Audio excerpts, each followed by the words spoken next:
नमस्कार, मैं उपेंद्र कश्यप चौथा विचार वैचारिक मुद्दों के सबसे बड़े अड्डे फोर्थ व्यूज पर आपका स्वागत करता हूं। पूरा विश्व जब विश्व निःशक्तता दिवस मनाने के लिए तैयारियों में जुटा हुआ है, हम कुछ दिव्यांगों को लेकर आपके बीच हाजिर हो रहे हैं जिन्होंने सरकार की बखिया उधेड़ कर धर दी।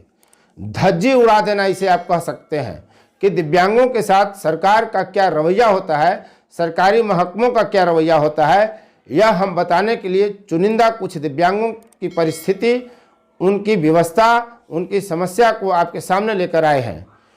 फोर्थ व्यूज आपको एक ऐसी महिला से मिलाएगा जिन्होंने जो मुद्दे उठाए हैं, वास्तव में दिव्यांगों से अधिक विकलांग बिहार की सरकारी व्यवस्था बनकर रह गई है।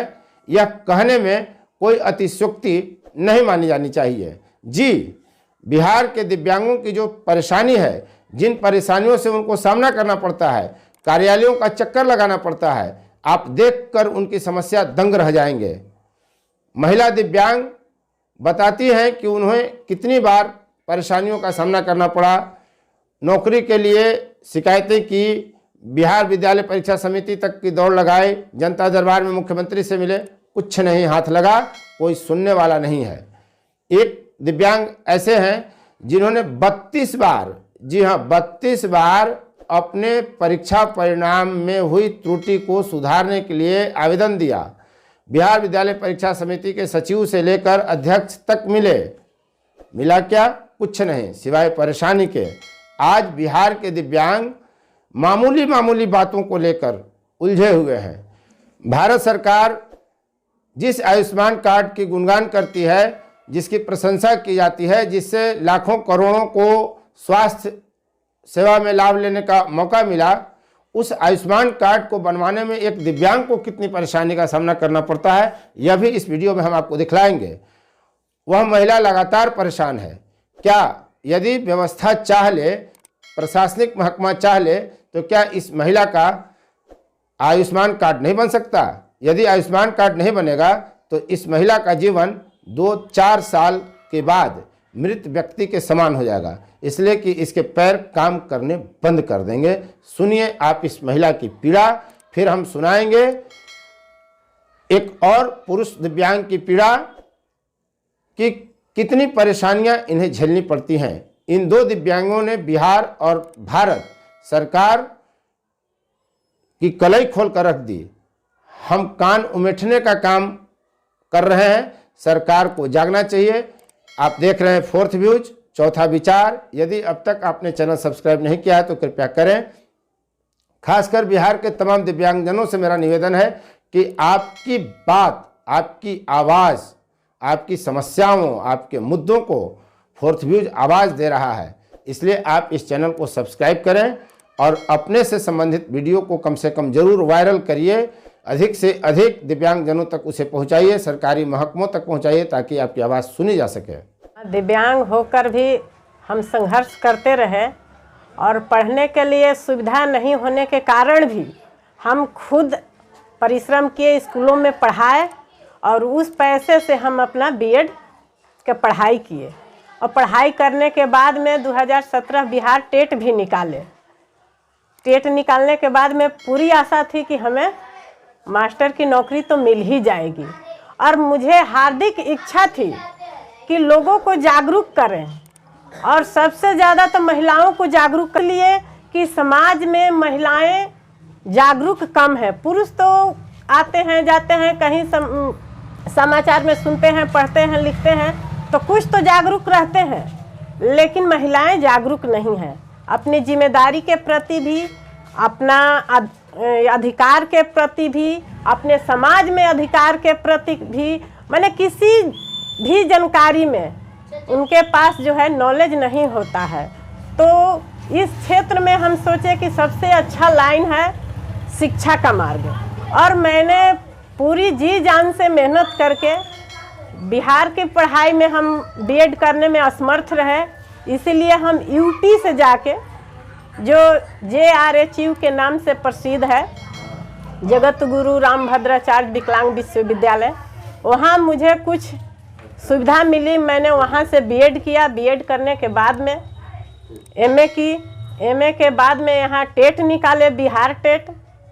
उसके बाद हर जिला में जा कर के फॉर्म अप्लाई किए, जो कि अप्लाई करने में हम लोग दरभंगा तक गए, मधुबनी तक गए, और सरकार जो है एक ही दिन सबका काउंसलिंग करा करके सबकी आशाओं पर पानी फेर दिया।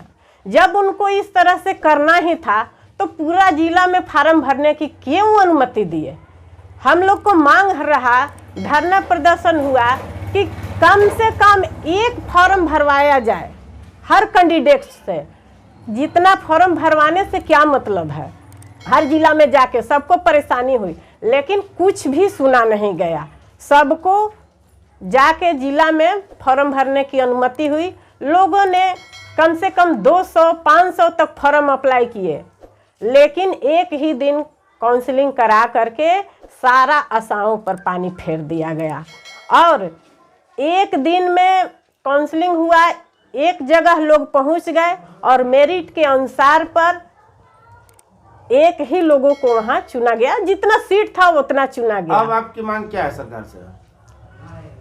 अब सरकार से हम मांग यही करते हैं कि वो पर विज्ञापन क्यों निकालती है, झूठा आश्वासन क्यों देती है कि इतना सीट खाली है, सबको नियोजित कर लिया जाएगा, या किसी भी प्रकार की जॉब में इतना सीट खाली है। लोग दौड़ते हैं कार्यालयों में, काम नहीं हो पाता है पदाधिकारियों के कारण कि यहाँ पर सीट खाली है, कौन काम करेगा। पब्लिक को इधर परेशानी होती है और इधर युवाओं को जॉब भी नहीं मिल रहा है। वही तो हम बोल रहे हैं कि सरकार तो करे कि इतना सीट खाली है, हम सबको बहाल करेंगे, लेकिन बहाली के नाम पर केवल ठगी है। फार्म भरवाया जा रहा है, लोग रिजल्ट निकाल रहे हैं, लेकिन उसके बावजूद भी उनको नौकरी नहीं मिल रहा है।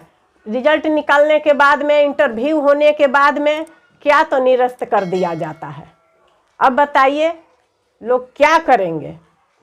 यही तो धरना पर धरना हो रहा है, लेकिन धरना का भी कोई मतलब नहीं। लाठी खाए, डंडा खाए, कोई इसी में अपना जान भी गंवा दे रहा है, उसके बावजूद भी कुछ नहीं। नीति मंत्री से मिली हैं कभी? हाँ मिले हैं। कितनी बार? एक बार मिले थे।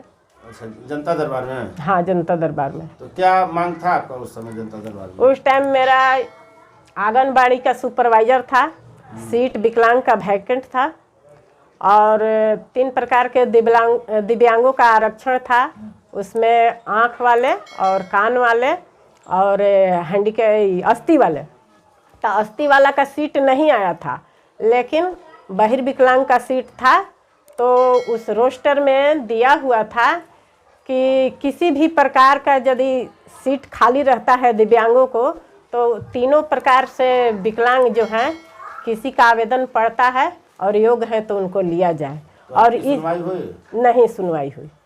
आप जनता दरबार में गई, मुख्यमंत्री से मिले, आवेदन दिए, इसके बावजूद कोई सुनवाई नहीं हुई? वहाँ से बस सचिवालय भेज दिया गया। सचिवालय में हम 3-4 चक्कर लगाए, तो वहाँ के पदाधिकारी बोल रहे हैं कि जाइए डीएम से पैर जोड़िए, हाथ जोड़िए, उन्हीं को करना है, वो चाहेंगे तो कर देंगे। तो हम बोले कि जब डीएम को करना था तो फिर हम यहाँ क्यों आते? जो हमारी बात को जब सुन लेते तो हम यहाँ क्यों आते जनता दरबार में आपके पास? अतः नहीं, जो करना है डीएम को करना है, आप उन्हीं के पास जाइए। 2011 की बात है, जबकि मेरा मेघांक में भी नाम था और उस योग्य थे, सीट वैकेंट था, लेकिन आज तक भी उसका कोई विवरण नहीं। किस चीज़ से विकलांग है? कैसे घटना कोई घटी थी या जन्मजात दिव्यांग है? नहीं, जन्मजात विकलांग नहीं है। हम जब 3 क्लास में पढ़ते थे और बच्चा थे, ज्ञान नहीं था, तो टीचर पूछे दूसरे से कोई सवाल और हम उसको बता दिए, टीचर मार दिए, और उसके बाद जो है हड्डी में घाव पकड़ लिया, और उसके बाद हम दिव्यांग हो गए। टीचर की मार से आप दिव्यांग होंगे? हाँ। मतलब बदमाशी करती होंगी तब ना मारा होगा टीचर। 3रा क्लास की बच्ची हो करके है। तो 3रा क्लास की बच्ची, समझिए कि उस टाइम सरकारी स्कूल में कितना हम छोटे थे, जो कि हमें याद नहीं है। तब भी मार दिया और आप जख्मी हो? इसलिए मारे कि हम दूसरे से सवाल किए, हम बता दिए गलती हमारे में थी। यानी तेज होने की सजा आपको मिली। हाँ, तेज होने की सजा मिली। अभी आप कैसे संघर्ष करती हैं? कहीं आना जाना कैसे होता है? संघर्ष तो करते करते अब हमारा पैर जो है 50 से 60 और 60 से 70, अब तो लगता है कि 100 पहुंच जाएगा। धीरे धीरे दिव्यांगता बढ़ रही है। बढ़ रही है। क्यों?